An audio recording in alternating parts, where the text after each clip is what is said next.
አቤል መሞቱ የመሞታችን ደሙ የመጮሁ ደግሞ የመነሳታችን ምሳሌ ነው። ደግሞ የአቤል ሞት ሞታችን ሲነግረን የሄኖክ ሞት ደግሞ ትንሳኤችን የሚነግረን ነው። የሆነ አምላክና ተገዥ የሆነ ስጋ አንድ ሆነዋል ማለት ነው። ሰይጣን የመጀመሪያ የሰውን ሊያጠቃው ሲፈልግ የሚያጨልምበት አእምሮውን፣ ህሊናውን፣ ልቡናውን ክርስቶስ ኢየሱስ አማኑኤል የሚባሉ ስሞች የተዋህዶ ስሞች ተብለው ይጠራሉ። የተዋህዶ ስም ማለት ምን ማለት ነው ሲባል ውሱንና ምሉ የሚወሰንና የመላ የረቀቀና የገዘፈ የሚራብና የማይራብ የሚጠማና የማይጠማ የሚወሰንና የማይወሰን የሚዳሰስና የማይዳሰስ የሚሞትና የማይሞት አምላክም አምላክ ወሰብ የሆነ ማለት ነው። የእጃችን ጥፍር ይህ የትንሣኤ ምሳሌ ነው። ያድጋል፣ ይቆረጣል፣ አዙሮ ደግሞ ምን ይላል ማለት ነው? ይተካል። ምሳሌ ዘርን ብናይ ስለ ትንሣኤ የሚወራ ነው። የሰናፍጭ ቅንጣትን ብናይ ስለ ትንሣኤ የሚወራ ነው።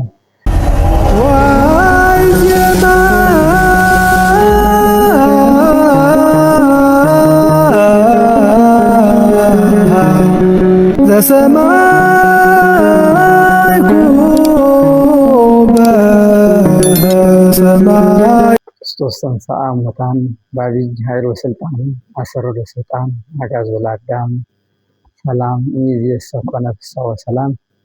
ኦርቶዶክሳውያን እንኳን ለብርሃነ ትንሣኤው በሰላም አደረሳችሁ አደረሰን። እንግዲህ ብርሃነ ትንሣኤውን በብርሃን በሰላም በደስታ ሁላችንም በማክበር ላይ እንገኛለን። ያለው ከሌለው ጋር፣ ያልታመመው ከታመመው ጋር ሆኖ በጋራ በህብረት በመሆን በዓለ ትንሣኤን እያከበርን ነው እና የምንገኝ። እግዚአብሔር አምላክ የትንሣኤው ረድኤት በረከት ተካፋይ ያድርገን። አሁን የምናወራው እግዚአብሔር ቢፈቅድና ቢወድ ስለ ነገረ ትንሣኤ ነው። ከክርስቶስ ትንሣኤ ጀምሮ እስከ ባለ ጰራቅሊጦስ ያለው ባለ ሃምሳ ይባላል። ባለ ጰራቅሊጦስ ያለው በዚህ ውስጥ ደግሞ ታላላቅ በዓላት አሉ።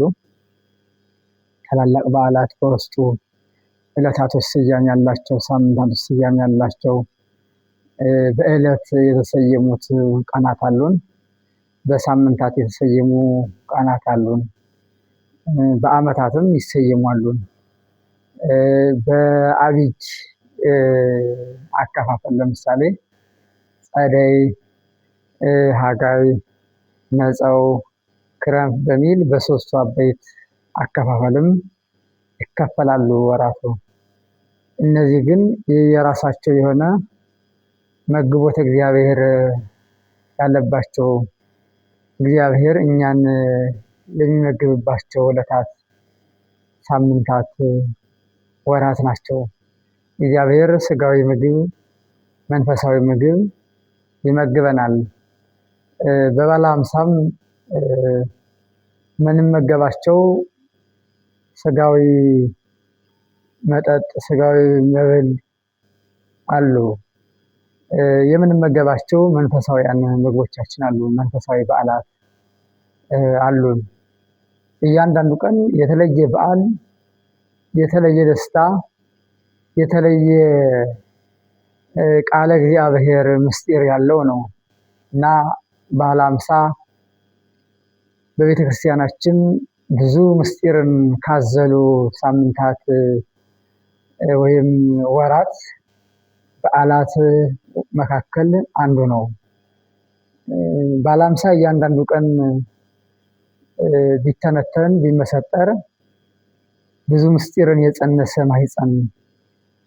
ማህፀነ ምስጢር ነው እና በሕማማቱ በዚህ ዓለም የሚደርስብንን መከራ፣ በዚህ ዓለም የሚያገኘንን እንግልት፣ ውጣ ውረድ፣ መከራ፣ መስቀል መታገስ እንዳለብን ተምረናል። በባለ ሃምሳ ደግሞ በመንግስተ ሰማያት እንዴት መኖር እንዳለብን፣ የትንሣኤ አኗኗር እንዴት እንደሆነ ስንማር ሰንብታለን ማለት ነው። ሕማማቱን መስቀል መሸከም፣ ስድብን መታገስ፣ ወደ መቃብር መውረድ፣ መሞት፣ መንገላታት ሁሉ አሳልፈናል። በዓለ ሃምሳ ደግሞ መነሳት፣ ድል ማድረግ፣ መዘመር፣ ነጭ ልብስ መልበስ፣ ከመላእክት ጋር አብሮ አንድ ሆኖ ማመስገን፣ ሞትን ድል መንሳት የሚሉ ምስጢራትን በማመስጠር በመዘመር ደስ እንሰኛለን ማለት ነው። ስለዚህ በዓለ ሃምሳን ስናነሳ ከበዓለ ሃምሳ ውስጥ አንዱ የሚታወሰው በዓለ ትንሣኤ ነው። በዓለ ትንሣኤ ብለን እንናገራለን። ትንሣኤ ማለት የቅድስት ቤተክርስቲያናችን ምሰሷ ነው። ምሰሷ ከአምስቱ ምሰሶች ከአምስቱ አዕማደ ምስጢር ትምህርቷ አንዱ ምስጢረ ትንሣኤ ተብሎ የምናወራው፣ የምንናገረው፣ የምናምነው፣ የምናመሰጥረው፣ ተስፋ የምናደርገው ትምህርት ነው። በሃይማኖት ጸሎታ ውስጥም ወንሴፎ ትንሣኤ ሙታን ወሕይወተ ዘይመጽእ ለዓለመ ዓለም የሙታን መነሳት ተስፋ እናደርጋለን፣ የሚመጣውን ሕይወትም ተስፋ እናደርጋለን ብላ ቅድስት ቤተክርስቲያናችን ትናገራለች ማለት ነው። አሁን ተስፋ የምናደርገው ምን ነው ከተባለ ትንሣኤያችን ነው እና ከአምስቱ አዕማደ ምስጢር የቤተክርስቲያን አጽንተው ከያዟት፣ ቤተክርስቲያንን ካቆሟት፣ ቤተክርስቲያን ከተመሰረተችባቸው መሰረቶች ከምስጢረ ሥላሴ፣ ከምስጢረ ሥጋዌ፣ ከምስጢረ ጥምቀት፣ ከምስጢረ ቁርባን ቀጥሎ ያለው አምስተኛው ምስጢር ምስጢረ ትንሣኤ ሙታን የሙታን መነሳት ነው። ቅዱስ ጳውሎስ ክርስቶስ ካልተነሳ ማስተማራችን ከንቱ ነው ብሎ እንደተናገረ ትንሣኤ ሙታን ከሌለ ሁሉ ነገራችን ከንቱ ይሆናል።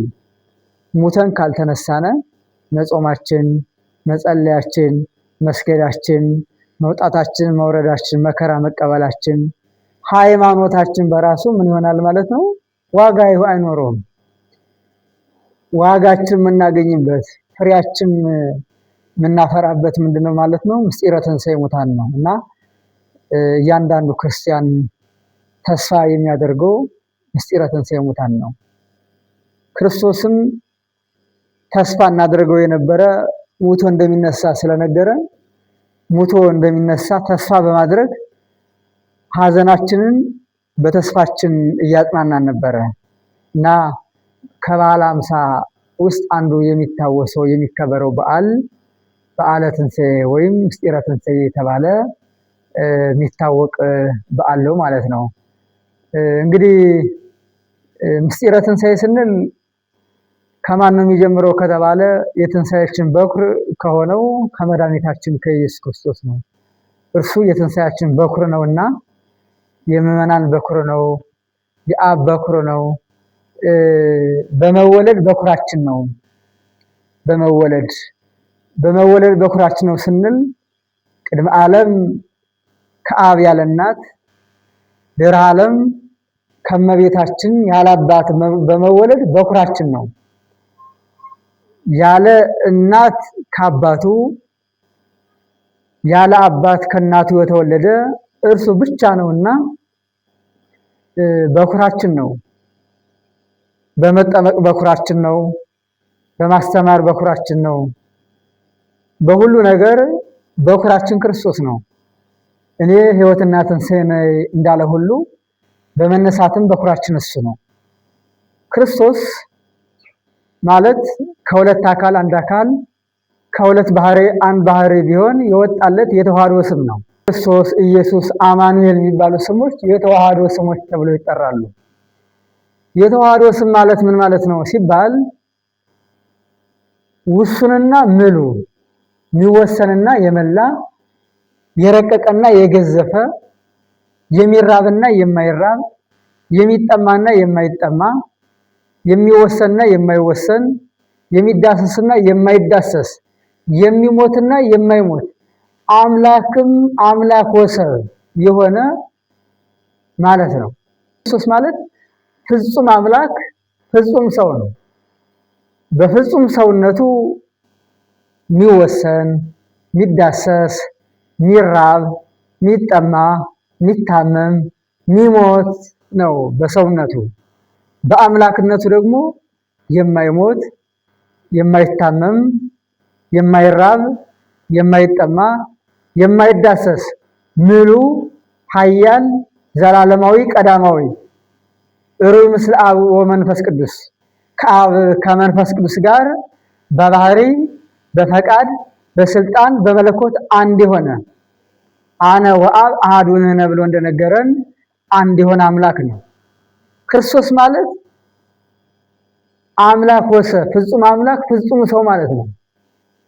እንደ አምላክነቱ የማይታመም የማይሞት የማይራብ ሲሆን እንደ ሰውነቱ የሚራብ ነው።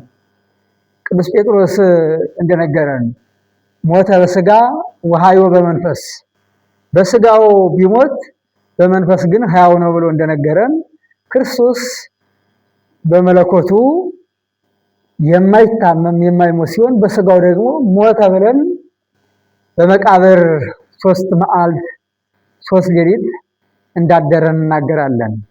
ስለዚህ የትንሣኤያችን ሁሉ በኩር ማን ነው ማለት ነው? ክርስቶስ ነው ማለት ነው። የትንሣኤያችን ሁሉ በኩር አሁን በክርስቶስ አስተምሮ ውስጥ እንደ ሰውነቱ ቢሞትም በሰውነቱ ደግሞ እያጠፋልን ይሄዳል። በማኅፀነ ማርያም 9 ወር ከ5 ቀን በኪሩቤል እየተመሰገነ ነግሷል።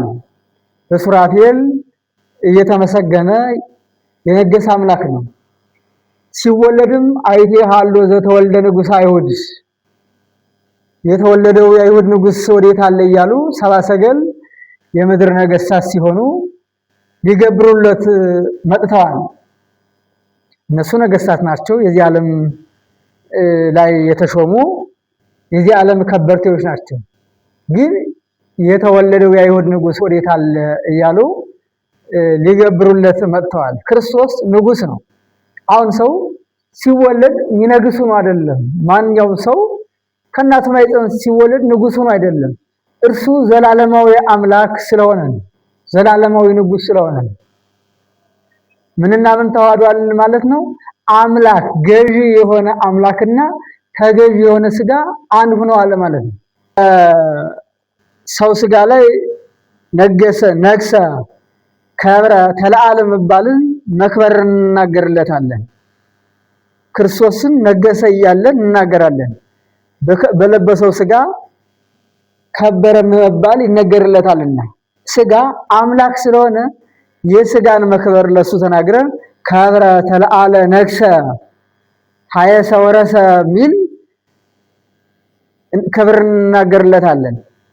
ባህርን ገስጾ በ5500 ዘመን ነግሶ የነበረ ዲያብሎስን በባህር ላይ አድሮ ያሰግድ የነበረ ዲያብሎስን የባህር ፈጣሪ እንደሆነ በፍጥረታት ላይ ሁሉ ነገሰ። ፀሐይን፣ ጨረቃን፣ ከዋክብትን፣ ምድርን፣ አብህርትን በመገሰጽ ለሱ እንዲታዘዙ በማድረግ በማን ላይ ነገሰ ማለት ነው? በፍጥረታት ሁሉ በስነ ፍጥረት ላይ ሁሉ ነገሰ። ሕማምን ሞትን በማሸነፍ በመስቀል ላይ ነገሰ፣ በመከራ ነገሰ። ይህ ቅዱስ ጳውሎስ ሕማሙን ሞቱን ክብር ብሎ ይናገርለታል። በዕብራውያን በምዕራፍ 1 ላይ ታሪክ እግዚአብሔር የሰማየ ሕማማተ ወልዱ ክብረ ወስብሐት ብሎ የክርስቶስን መከራ ሕማም ክብር ብሎ ይናገርለታል ማለት ነው። ይህ ማለት ምን ማለት ነው? በመስቀል ላይ ነገሰ ማለት ነው። በመስቀል ላይ በሕማም ላይ በመከራ ላይ ነገሰ። ኋላም በሰው ልጆች ላይ ሕማም ፍርሃት ነግሶባቸው ነበርና በጌቴሰማኒ ላይ አባ አይለፋ እምኔ በማለት በመናገር የፈራ በመምሰል በምን ላይ ነገሰ ማለት ነው? ፍርሃትን አሸንፎ በፍርሃት ላይ ነገሰበት፣ አስወጣው ከሰው ልጅ። በደብረ ታቦር ላይ ነግሶ ከሐዋርያት ልቡና ፍርሃትን እንዳራቀ በዚህ ላይ ነገሰ። ንጉሥ እያልን እናገርለታለን። በሕማም ላይ የነገሰ አምላክ በሞት ላይ ነገሰ። በሞት ላይ የነገሰው ደግሞ በገዛ ስልጣኑ ነፍሱን ከስጋው በመለየት በሞት ላይ ነገሰልን። ነፍሴን ከስጋዬ ለያት ዘንድ ስልጣን አለኝ ብሎ እንደተናገረ በሞት ላይ ነገሰ። እርሱ ሞት አልነገሰበትም። በመቃብር ወርዶ 3 መዓልት 3 ሌሊት በመቃብር በማደር መቃብር ወደ እርሱ ይወርዱት የነበሩትን አፍርሶ አበስብሶ ሙስና መቃብር እንዲያገኛቸው አድርጎ የሰው ልጅ ከሞተ በኋላ 4ቱ ባህሪያት ይለዩበታል። አፍርሶ አበስብሶ ነግሶ ይኖርባቸው የነበረን በመቃብር አድሮ መቃብር ሳያፈርስ ሳያበሰብሰው ሙስና መቃብር ሳያገኙ በመቃብር በመዋል በማደር በምን ላይ ነገሰ ማለት ነው? በመቃብር ላይ ነገሰ። በመቃብር ላይ ነገሰ። እንዲህ አድርጎ ቅዱስ ቤተክርስቲያናችንን መስርቶ ክርስቶስ በቤተክርስቲያን ላይ ነገሰ፣ በመላእክት ላይ ነገሰ። መላእክት ወደዚህ ምድር በመወለዱ ንግስናውን ሊናገሩ ሊያመሰግኑ መጥተዋል። በገዳመ ቆሮንቶስ ንግስናውን ሊናገሩ ሊያመሰግኑ መጥተዋል።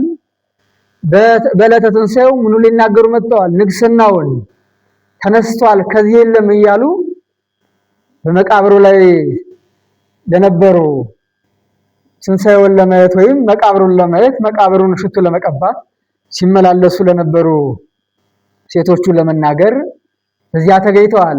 ምኑን ለመመስከር ማለት ነው? ንግስናው። ስለዚህ ክርስቶስ ነፍሱ የሚኖረው በቤተ ክርስቲያናችን ነው። ወንጌል የክርስቶስ የመንግስቱ ሕግ ናት።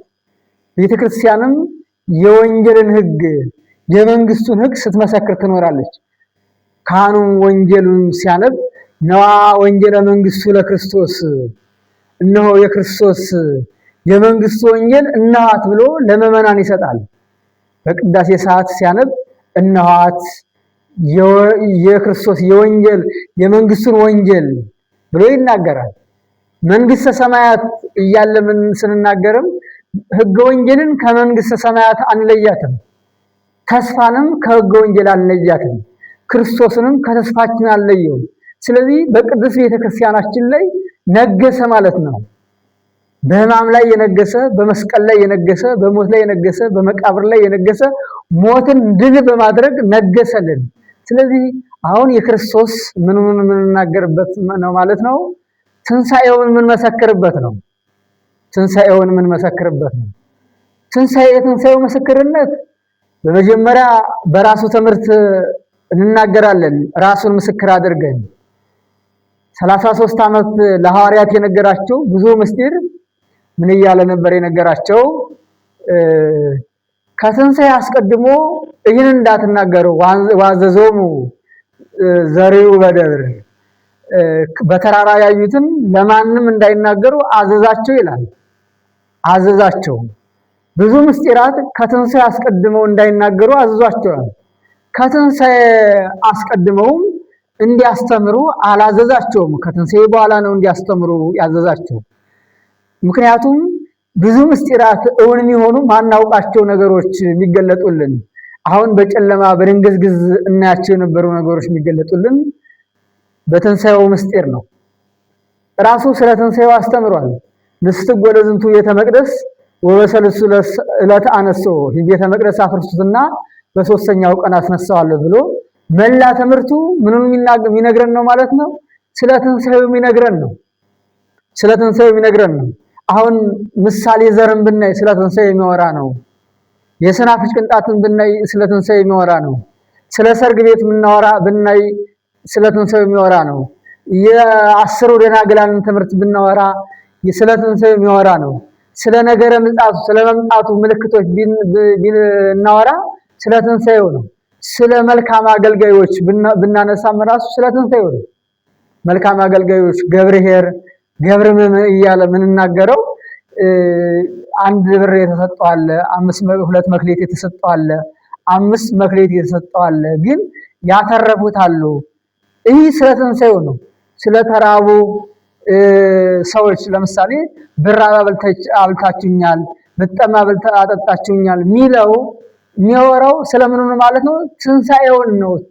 በኋላ ተነስታችሁ ስለሚሰጠው ክብር እያወራ ነው ማለት ነው። እና የክርስቶስ እያንዳንዷ ትምህርቷን ብናያት ምን አለው ማለት ነው? የትንሣኤ ተስፋ ነው። ሕገ ወንጌል ተስፋ ናት። ተስፋ ደግሞ ማለት ትንሣኤ ስለሆነ ሕገ ወንጌል የተስፋ ትምህርት ነው።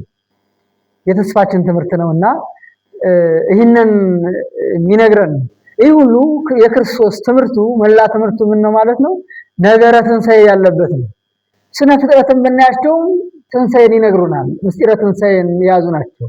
ለምሳሌ የፀሐይን መውጣት ስናይ የሰው ልጅ መወለድ፣ የፀሐይን መግባት ስናይ መሞት፣ አሁን ዙራ መግባትን ስናይ ደግሞ ምንድን የሚነግረን ነው ማለት ነው? መነሳታችን የሚነግረን ነው። የፀጉራችን ማደግ፣ አሁን ደግሞ መስተካከል፣ ፀጉራችን ይስተካከላል። የተስተካከለው ፀጉራችን አሁንም ይበቅላል ማለት ነው። መጀመሪያ መብቀሉ መወለዳችን፣ መስተካከሉ መሞታችን፣ ዙሮ መብቀሉ ደግሞ መነሳታችን። የእጃችን ጥፍር ይህ የትንሣኤ ምሳሌ ነው። ያድጋል፣ ይቆረጣል። አዙሮ ደግሞ ምን ይላል ማለት ነው? ይተካል፣ እየተካ ይሄዳል ማለት ነው። እሳት እራትን ብናይ አሁን እሳት እራት ወደ እሳት ትገባለች። እሳት ከሆነች በኋላ ግን ዙራ እርጥበት ስታገኝ ትነሳለች። ፍልፈል ከሞተ በኋላ በ6 ወር ይነሳል። አሁን እባብን ብናይ በራሱ ራሱን ያድሳል። ራሳቸው የሚያድሱ እነ ፊኒክስ የሚባሉ አይዋፋትን ብናይ እነ ንስርን እነ ከራዲዮን ብናይ ራሳቸው የሚያድሱ አይዋፋት እጽዋት አሉ። ገበሬው የዘራው ዘር ቅዱስ ጳውሎስ እንደነገረን ከሞተ በኋላ ከበሰበሰ በኋላ ይነሳል ማለት ነው። ይህ ምስጢረ ትንሣኤን የሚነግረን ነው። ከአይዋፋትም ስናይ ራሳቸው የሚያድሱ አሉ። ከአራዊትም ስናይ ራሳቸው የሚያድሱ አሉ። ከእጽዋትም ስናይ ራሳቸው የሚያድሱ አሉ። ከሰዎችም ስናይ ደግሞ በሰዎች ስናይ ደግሞ እነ ኤልያስን ማየት ይቻላል። የአቤል ደም አቤል መሞቱ የመሞታችን ደሙ የመጮሁ ደግሞ የመነሳታችን ምሳሌ ነው። ደግሞ የአቤል ሞት ሞታችን ሲነግረን የሄኖክ ሞት ደግሞ ትንሣኤችን የሚነግረን ነው። አቤል አፍርሆሙ ወበሄኖክ አንቅሆሙ ብሎ ቅዱስ ዮሐንስ አፈወርቅ በድርሳኑ እንደነገረን ሞት እንዳለ በሞት መፍራት እንዳለብን በማን አስፈራርቶናል ማለት ነው? በአቤል አስፈራርቶናል፣ አስደንግጦናል። ትንሣኤ እንዳለ ደግሞ በሄኖክ ነግሮናል። እነ ኤልያስ የትንሣኤ ምሳሌዎች ናቸው። እነ ኤልያስ እነ ይስሐቅ በአብርሃም ልቡና ውስጥ እንደታረደ ሆኖ 3 ቀን ቆይቶ ነበርና ይህ ትንሣኤ ነው። የትንሣኤ ምሳሌ ነውና በሰዎቹም እንዲህ ይነግረናል ማለት ነው። በእነ ኤልያስ በእነ ሄኖክ ሕይወት ሆኖ መኖር ትንሣኤን እየነገረን ነው ማለት ነው። በሰዎቹ በእነ አልዓዛር ክርስቶስን ሲያስተምር እነ አልዓዛርን ያስነሳው ትንሣኤ እንዳለ እየነገረን ነበር። ተሰቅሎ እንኳን ከ600 ዝቅ ከ500 ብቅ የሚሉ ሙታንን አስነስቶ ትንሣኤውን እንዲመሰክሩ ያደረገበት ምስጢር ትንሣኤ እንዳለ እያስተማረን ነበር። ይህ ምስጢረ ትንሣኤን የትንሣኤ ትምህርት ነው፣ ወይም ምስጢረ ትንሣኤ የምንናገር ነው። ከሞተ በኋላ እንኳን በዓለ ሃምሳውን ምን ብለን እናገራለን ማለት ነው? ቤተክርስቲያናችን ስለ ትንሣኤ ነው የምታነበው። ስለ ትንሣኤ ትናገራለች፣ ታስተምራለች። ምን ብላ ነው ስለ ትንሣኤ የምታስተምረው ከተባለ ሙሉ በዓለ ሃምሳው የሚነበቡ ወንጌላቶች ትንሣኤን የሚናገር ናቸው። ወበእሑድ ሰንበት መጻት ማርያም መግደላዊት፣ እሑድ ጠዋት ማርያም መግደላዊት መጣች፣ ሴቶቹ መጡ፣ ሐዋርያት መጡ፣ የኤማውስ መንገደኞች በመንገድ ተገናኙት፣ ጉባኤ ሰርቶ 3 ቀን ጉባኤ ሰርቶ አስተማረ።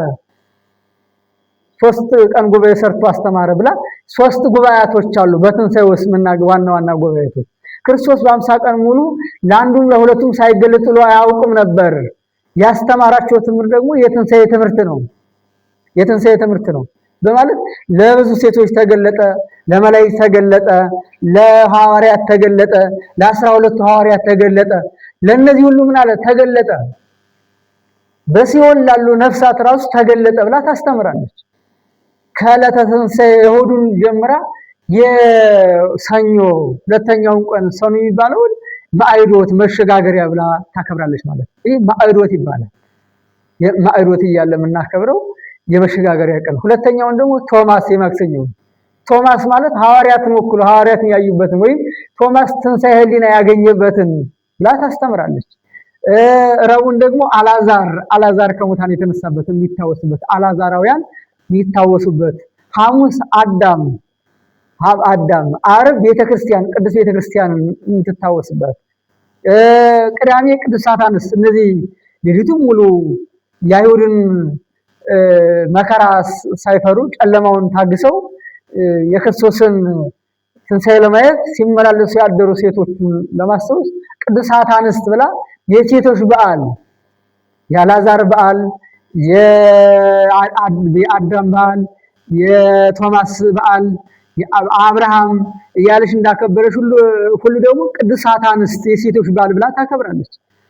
ትንሣኤ የታየ ለሴቶች ነው። ሞት የታየ ሞት የገባ መጀመሪያ በሴቶች ነበረ። በሔዋን በኩል ሞት መጣ። ሞት ወደዚህ ዓለም የተሰበከው በሔዋን በኩል ነው። ይህን ዕፀ በለስ ከበላችሁ የሞት ሞት ትሞታላችሁ ብሎ ለአዳም ነግሮት ነበርና ፈጣሪው ይህንን ትእዛዝ ደግሞ በመጀመሪያ በመጣስ ሞት በማን በኩል ነው የመጣ? በሔዋን ጆሮ በኩል ነው የተሰበከ። በሔዋን በኩል ሞት ተሰብኮ ነበርና ይህ በሔዋን በኩል የመጣው ሞት ድል እንደሆነ በማን በኩል ተበሰረን ማለት ነው? በመጀመሪያ ሔዋን በእመቤታችን በመውለድ በመጽነስ በቅዱሳት አንስት በሴቶች ተሰበከልን ማለት ነው። አሁን የሞት ድል መሆን ድል መነሳት በማን ተሰበከልን ማለት ነው? በቅዱሳት አንስት ተሰበከልን ማለት ነው። እና የቅዱሳት አንስት በዓል ወበውድ አሁን የቅዱስ ያሬድን ዝማሬዎች ስናያቸው እያንዳንዱ ሕይወት ከምን ጋር የተያያዘ ነው ማለት ነው? ከትንሣኤ ጋር የተያያዘ ነው። እያንዳንዱ የዜማው ምስጢር የቅዳሴው ምስጢር የንባቡ ምስጢር ያስተምሮ ምስጢር ከምን ጋር የተያያዘ ነው ማለት ነው? ከትንሣኤ ጋር የተያያዘ ነው። ሁለተኛው አኗኗራችን በራሱ ከምን ጋር የተያያዘ ነው ማለት ነው? ከትንሣኤ ጋር የተያያዘ ነው። ትንሣኤን እንደምናስታውሰው ክርስቶስ ይህን ያክል ትንሣኤ የሚሰበክልን ለኛ ትንሣኤ ልቡና እንዲኖረን ነው።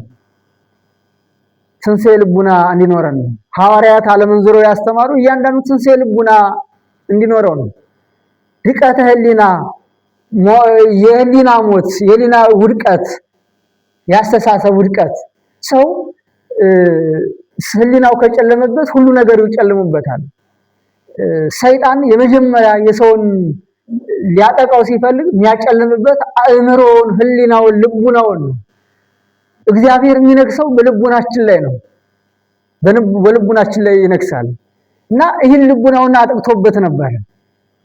ይህን ልቡናውን ያጠቃውን ሰይጣን ክርስቶስ ልቡናችን ብሩህ አድርጎልን እያንዳንዱ ክርስቲያን ልቡናው ምንድነው ማለት ነው? ብሩህ ነው። እመቤታችን እንደጸነሰችው ክርስቶስን እያንዳንዱ ሰው ከምኑ ላይ ነው የሚያገኘው ማለት ነው? ልቡናው ላይ ነው ተሰቅሎ የሚያየው፣ ህሊናው ላይ ነው ስቁል ሆኖ የሚያየው። በእመቤታችን ማኅፀን እንደተጸነሰ ህሊናው ላይ ይጸነሳል። እንደተሰደደ ከህሊናችን ላይ ይሰደዳል። እንደተራበ በእኛ ልቡና ውስጥ ይራባል። እንደተጠማ በእኛ ልቡና ውስጥ ይጠማል። በእኛ ልቡና ውስጥ ይሰቀላል። በእኛ ልቡና ውስጥ ይቀበራል፣ ይታመማል፣ ይነሳል። በእኛ ልቡና ውስጥ ያበራል። ስለዚህ ክርስቶስ ከሆነ ቦታ ሩቅ ላይ የምንፈልገው አይደለም። እኔ ሕይወት ነኝ ብሎ ስጋውን ሲሰጠን ወደ ምኑ ገብቷል ማለት ነው? ወደ ሕይወታችን ገብቷል። ተዋህዶናል ማለት ነው። እጅ ደንግጽክሙ ልበክሙ፣ ልቡናችሁ አይደንግጽባችሁ። አነ ወአብ ወመንፈስ ቅዱስ እንመጻእ፣ እኔ አባቴ እንመጣለን በውስጡም እናድርበታለን። በአባቴ ቤት በእኔም ቤት ብዙ ማደሪያ አለ ብሎ እንደነገረን አሁን ይሄን ምን ማህደረ እግዚአብሔር ሆነናል ማለት ነው። ማህደረ እግዚአብሔር ሲሰደደውም በእኛ ልቡና ውስጥ ይሰደዳል፣ ሲራም በእኛ ልቡና ውስጥ ይራባል። መከራ ሲቀበል በጦር ጎኑ ሲወጋ ሲተፋበት ሁሉ በእኛ ልቡና ውስጥ ምኑ ይተከላል ማለት ነው? መስቀሉ ይተከላል፣ ይንገላታል ማለት ነው። ሲዘመርም በእኛ ልቡና ውስጥ ይዘመርለታል፣ ማለት ነው። ክርስቶስ እኔ የዓለም ብርሃን ነኝ ሲል የዓለም ብርሃንነቱ በማን ልቡና ነው የሚያበራ ማለት ነው? የሰው አእምሮን ነው የሚያበራው። የእያንዳንዱ ሰው አእምሮ ነው የሚያበራ። አሁን ከብርሃን የተለየ ብርሃን ዘባማን እውነተኛ ብርሃን ምንለው ከዚህ ዓለም ብርሃን የተለየ የሚያደርገው የዚህ ዓለም ብርሃን እዚህ ዓለም የሚያበራው በአእምሮአችን ውስጥ ገብቶ አያበራም። አእምሮአችን ውስጥ ገብቶ የሚያበራልን ግን ማን ነው ማለት ነው? ክርስቶስ ነው። የአእምሮ ብርሃናችን እኔ የዓለም ብርሃን እንደሆን እናንተም የዓለም ብርሃናት ናችሁ ያለን ክርስቶስ በእኛ ልቡና ውስጥ ሆኖ ነው የሚያበራው። ሐዋርያት ሲያስተምሩ ምን ብላቸው ነበር? ምን እናስተምራለን ምን እናገራለን ብላችሁ አትደንግጡ ብሏቸው ነበር። ማን ይናገራል? መንፈስ ቅዱስ የምትናገሩትን ያቀብላችኋልና የእግዚአብሔር መንፈስ ቅዱስ በእናንተ ላይ ይናገራል እያለ ነግሯቸው ነበር። ይህ ምን ማለት ነው ሲባል ይህ ምን ለመናገር ፈልጎ ነው ሲባል ክርስቶስ እኛ ላይ ጽንስ ነው ማለት ነው፣ ስዱር ነው ማለት ነው፣ ስቁል ነው ማለት ነው፣ ብሩህ ነው ማለት ነው፣ እያስተማረ ነው፣ ጉባኤ ሰርቶ እያስተማረ ነው ማለት ነው። ደብረ ታቦር ብርሃነ መለኮት እየገለጠ ነው ማለት ነው። መለኮታዊ ታምር እያደረገ ነው፣ ታምራት እያደረገ ነው። በእኛ ሊና ውስጥ ታምራት እያደረገ ነው። ስለዚህ እያንዳንዱ ምዕመን ይሄ ተላልፎለት ምን ይነሳል ማለት ነው? ትንሣኤ ልቡና ያደርጋል። ትንሣኤ ልቡና እናገኛለን። ትንሣኤ ልቡናችን ደግሞ የእያንዳንዳችን ህይወት ይስተካከላል ማለት ነው። ይህ አኗኗራችን አሁን የምንኖረው ነው ማለት የትንሣኤ ኑሮ ነው።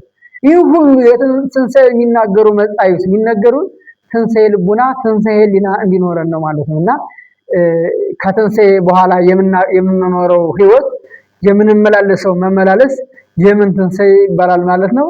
ትንሣኤ ሕሊና ይባላል። ትንሣኤ ልቡና ትንሣኤ ሕሊና እነዚህ ዕለታቱ የእኛን ትንሣኤ እነ አብርሃምም እነ ቶማስም ቶማሳውን ትንሣኤ ሕሊናን የሚሰብክ ነው። አልዓዛርም ትንሣኤ ልቡናን የሚሰብክ ነው። አዳም ትንሣኤ ልቡናን የሚሰብክ ነው።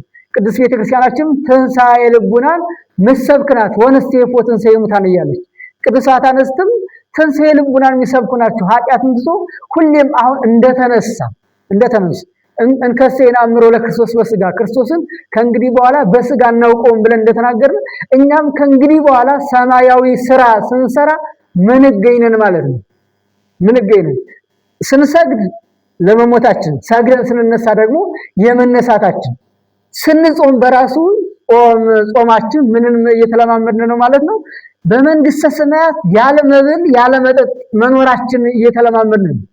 ሌሊት ተነስተን ለጸሎት ስንተጋ እንቅልፋችንን ስንቀጣ በመንግስተ ሰማያት የመላእክት አኗኗር ነው ያለን።